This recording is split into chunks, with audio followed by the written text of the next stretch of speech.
Hi, everybody. I'm Brittany Lewis, a breaking news reporter here at Forbes.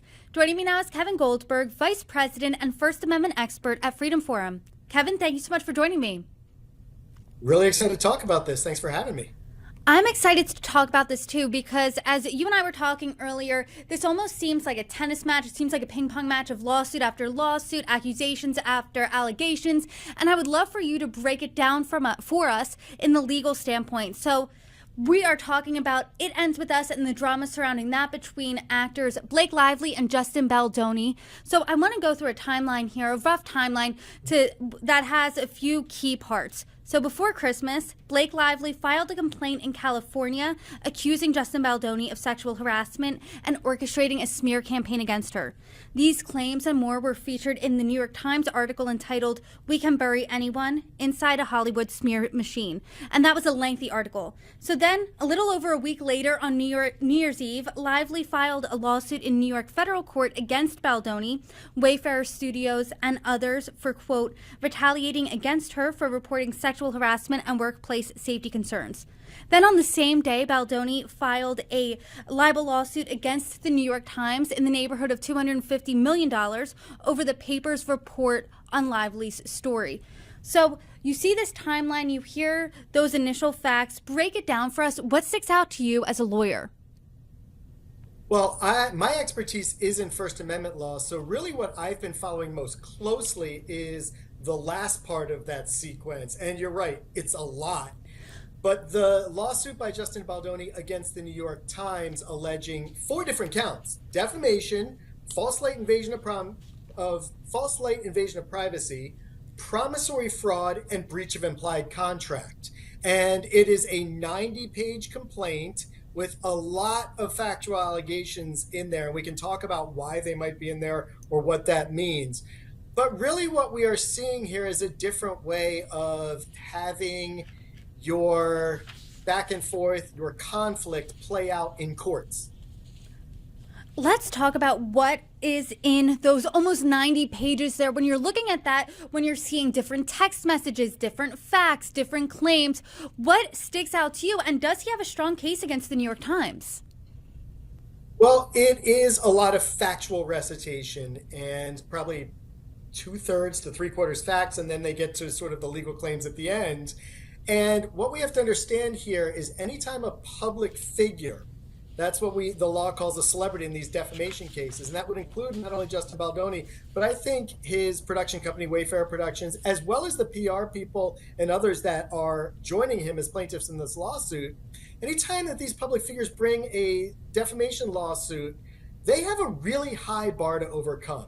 They have to show a number of things, and the burden is on them to show all these things, that the Times had made a materially and substantially false assertion of fact about them that was published with something called actual malice and that caused actual damages. And I think the biggest thing that I want to hone in on is that actual malice term. It means that the Times could get some of the facts wrong. They could even get some of the facts really wrong, as long as they did so with the best of intentions. They're only going to lose this lawsuit if the plaintiffs can show that they knew what they were writing was wrong, or that they should have known what they were writing was wrong, and that they went ahead with it anyway. And again, that's a really high bar. It's designed to deter people like Justin Baldoni from bringing these lawsuits and instead force them into the public sphere to respond to allegations through a press conference or a published statement.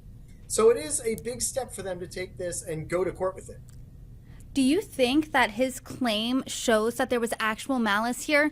I know there was one text message that hinges on an upside down smiley face and the New York Times not showing that, because an upside down smiley face, anyone who texts understands that when you put that, and the lawsuit says this, that it's commonly used to convey irony, sarcasm, joking, or a sense of goofiness or silliness. So the upside down smiley face changes the whole meaning of that text, but is that enough? Does that show actual malice? Does anything in there show actual malice? Well, the crux of their case, as I read the complaint, wasn't even about what was in there. It was about what wasn't in there. It's specifically what wasn't in the article.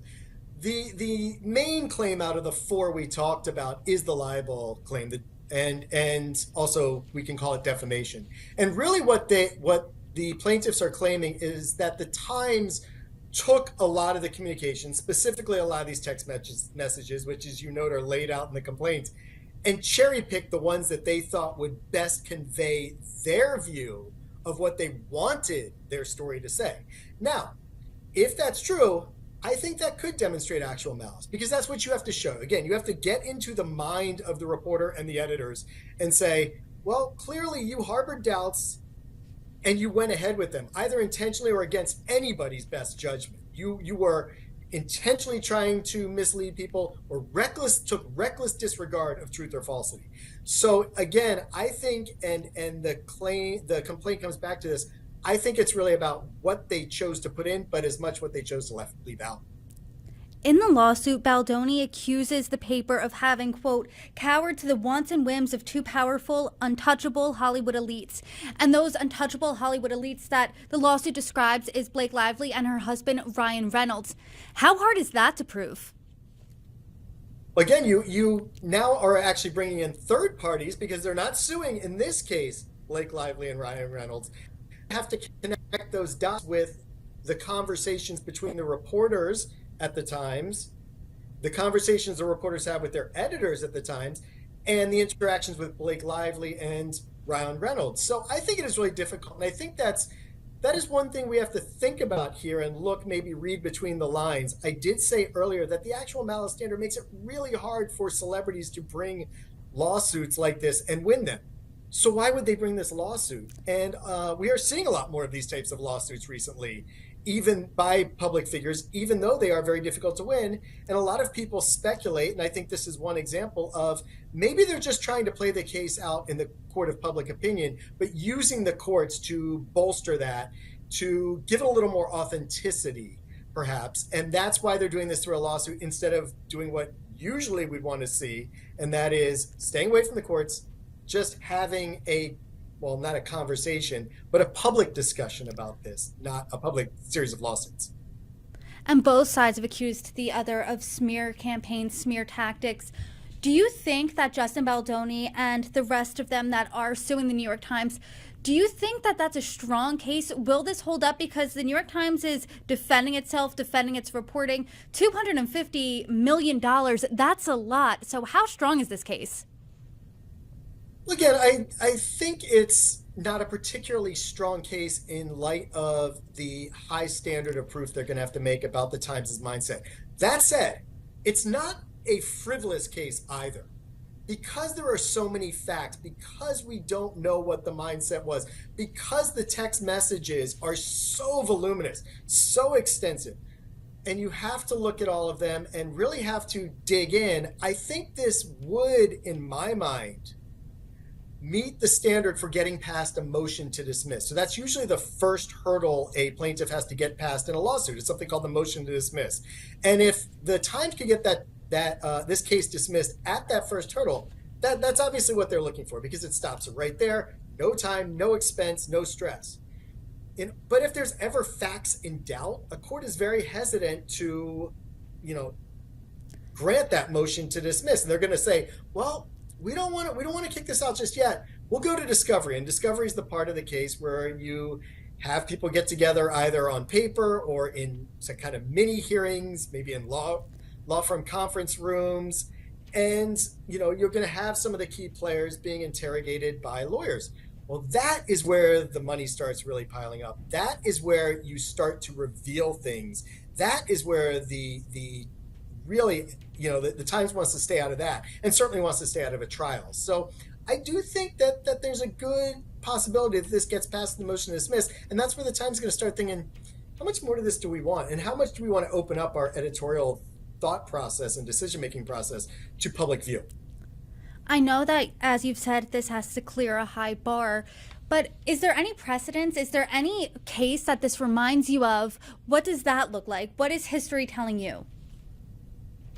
Well, I mean, we have a lot of celebrity lawsuits, and I will just say there's no one case, but there's a body of work that says it is extremely rare for a public figure to get past this actual malice standard, and even get past many motions to dismiss, certainly the motion to summary judgment, which would come after discovery. And it's very rare for these cases to even get to trial. I mean, you see less than 10% of these cases tend to get to trial, and they almost always are resolved in favor of the defendant publication.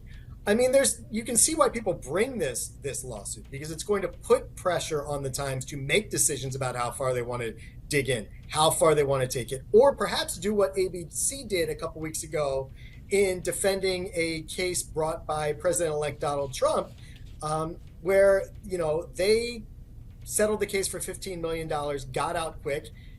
And a lot of people have criticized them for it. I'll just say I wasn't in the room for these business decisions. I don't know what they had to deal with, but you see that decision a lot, and that's why these cases do still get filed.